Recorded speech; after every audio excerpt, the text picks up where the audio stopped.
একটু মালদার দিকে নজর রাখতেই হচ্ছে, কারণ গৌড়বঙ্গ বিশ্ববিদ্যালয় সেখানে কর্মীদের হাতে কিন্তু ঘেরাও হয়ে রয়েছেন মালদার গৌড়বঙ্গ বিশ্ববিদ্যালয়ের উপাচার্য।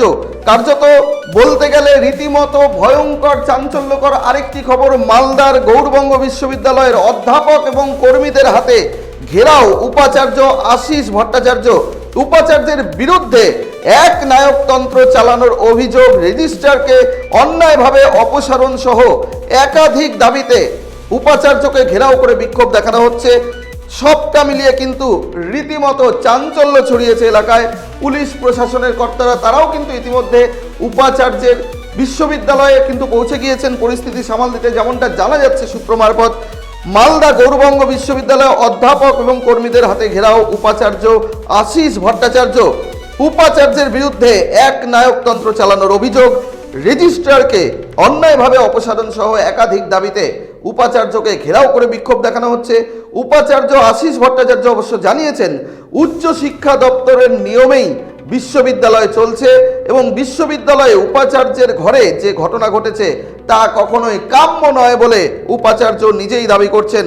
সবটা মিলিয়ে কিন্তু পরিস্থিতি রীতিমতো ভয়ঙ্কর, উত্তাল। মালদা গৌড়বঙ্গ বিশ্ববিদ্যালয়ে অধ্যাপক এবং কর্মীদের হাতে ঘেরাও উপাচার্য আশিস ভট্টাচার্য। ইতিপূর্বে আমরা রায়গঞ্জ বিশ্ববিদ্যালয়ে উপাচার্য ঘেরাওয়ের ঘটনা দেখেছিলাম। উত্তরবঙ্গ বিশ্ববিদ্যালয়ে কিন্তু আন্দোলন দেখা গিয়েছিল উপাচার্যকে কেন্দ্র করে। এবারে মালদার গৌড়বঙ্গ বিশ্ববিদ্যালয়ে অধ্যাপক এবং কর্মীদের হাতে ঘেরাও থাকলেন উপাচার্য আশিস ভট্টাচার্য। অপসারিত রেজিস্ট্রার, অধ্যাপক, এমনকি উপাচার্য তারা কি বলেছেন পরপর দেখাবো আপনাদের। তবে জানিয়ে রাখি, মালদার গৌড়বঙ্গ বিশ্ববিদ্যালয়ে এবার ধুন্ধুমার কাণ্ড। অধ্যাপক এবং কর্মীদের হাতেই ঘেরাও হয়ে পড়লেন উপাচার্য আশিস ভট্টাচার্য।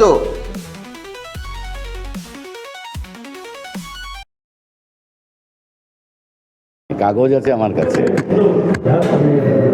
আমাকে কালকে সন্ধ্যাবেলা 6টার পরে চিঠি দেওয়া হয় আমাদের সিনিয়র দিদি প্রফেসর জ্যোৎস্না সাহাকে দায়িত্ব বুঝিয়ে দিতে। আমি আজ দায়িত্ব বুঝিয়ে দিতে এসেছি।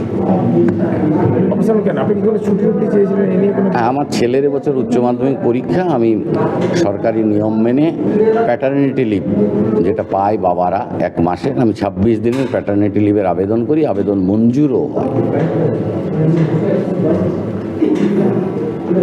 তারপরে কালকে সন্ধ্যা 6টার সময় চিঠিটা। এটাই কি কারণ?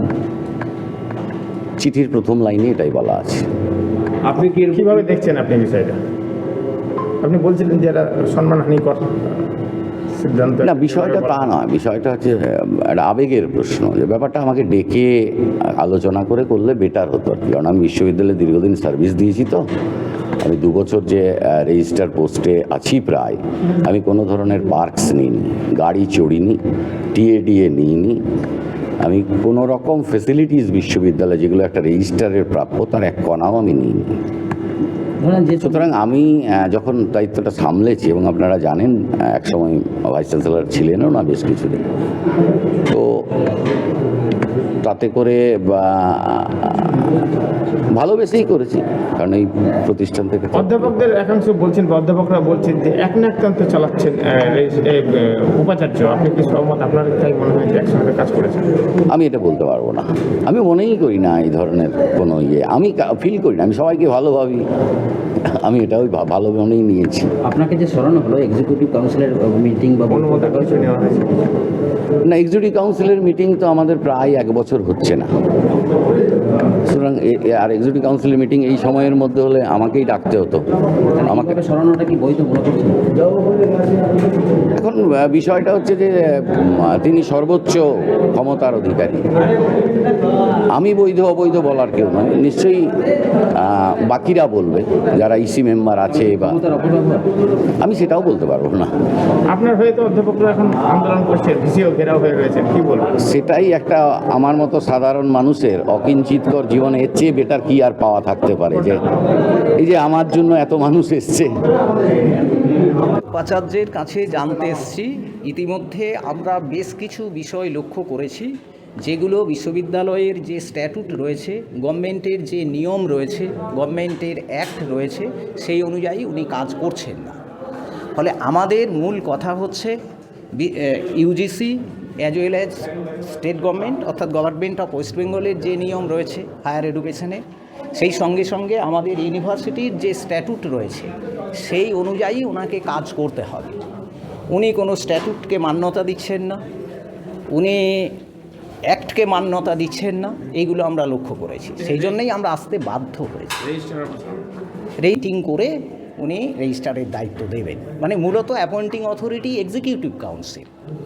এক্ষেত্রে সেটা কি হয়নি? এক্ষেত্রে সেই এক্সিকিউটিভ কাউন্সিলের চেয়ারম্যান ভাইস চ্যান্সেলর, কিন্তু এক্ষেত্রে সেই কোনো মিটিং হয়নি, আমি অন্তত জানি না। উনি কাকে নিয়ে মিটিং করেছেন আমি জানি না, তবে আমি এটুকু জানি যে কোনো মিটিং হয়নি। একটা বাদানুবাদ দেখা গেল আপনাদের সঙ্গে চেম্বারে। দেখুন, আমরা বাদানুবাদ করতে তো আসিনি।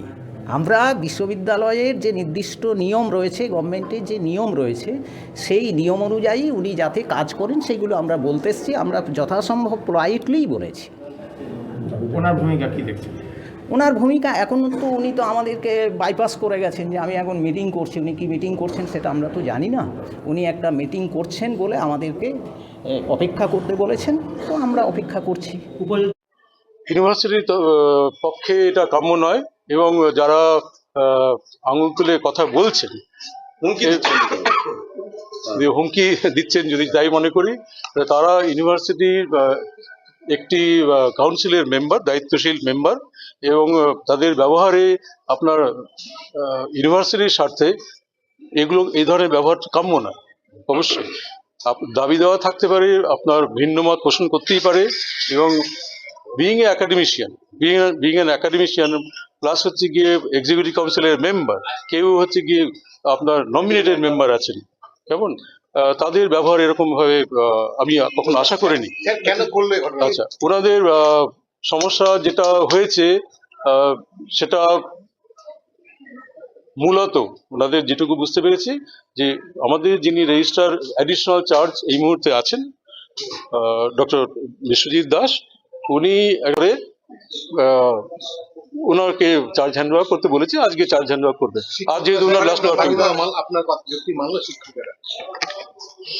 ধরে নিন হচ্ছে গিয়ে 3-4 জন ছাড়া বাকিরা সবাই মেনে নিয়েছে যারা ছিলেন। আপনি যেটা সিদ্ধান্ত নিয়েছেন সেটা নীতি মানে নিয়ম মেনেই, এবং আমার কাছে যা আছে তাই অবশ্যই পদ্ধতি মেনে, পদ্ধতি কোনো ভুল হয়। ইসি মিটিং না করে কি এইভাবে রেজিস্টার বদল করা যায়? 26 তারিখে আজকে হচ্ছে গিয়ে ওনার লাস্ট ওয়ার্কিং ডে। উনি আজ বিকালে ধরুন চলে যাবে, তা কাল থেকে তো ইউনিভার্সিটি রেজিস্ট্রার কাউকে থাকতে হবে। কাকে দেবো বলুন? আমি যার জন্য হায়ার এডুকেশনের কাছে ডিরেকশন চেয়েছিলাম যে পুরো ঘটনাটা স্টেট করে, আমার কাছে ডিরেকশনটা মানে গতকাল সকাল অবধি কিছু আসেনি। আমি গতকাল সকালে আবার রিমাইন্ডার দিয়েছি, দেওয়ার পরে দুপুরবেলা আমাকে হোয়াটসঅ্যাপ মেসেজে লিখেছে।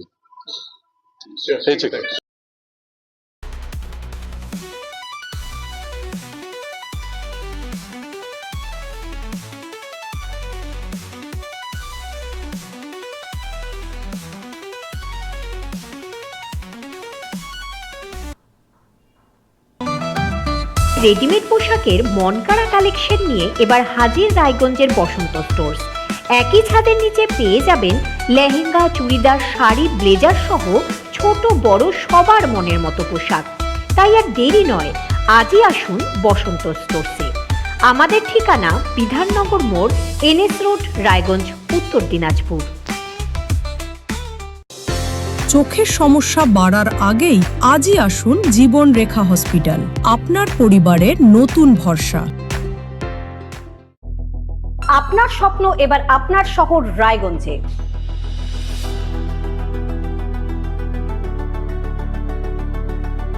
এবারে শক্তিশালী পালসার N160 আপনাদের স্বপ্ন পূরণের জন্য প্রস্তুত। সবচেয়ে কম দামে এবং আকর্ষণীয় ছাড়ে পেয়ে যাবেন আপনার স্বপ্নের বাইকটি। মাত্র 5,999 টাকা ডাউন পেমেন্টে করুন আপনার স্বপ্ন পূরণ। এছাড়াও থাকছে 6,000 টাকা পর্যন্ত ডিসকাউন্ট এবং 10 বছরের ওয়ারেন্টি ও 2 বছর ফ্রি সার্ভিসের সুবিধা। সাথে থাকছে আরও অতিরিক্ত সেভিংসের সুযোগ। তাই আজই আসুন বাজাজ হুইলসে। আমাদের ঠিকানা পূর্ব অশোকপল্লী, পুরনো জাতীয় সড়কের পাশে, রায়গঞ্জ, উত্তর দিনাজপুর। গ্রসারি থেকে কসমেটিক্স,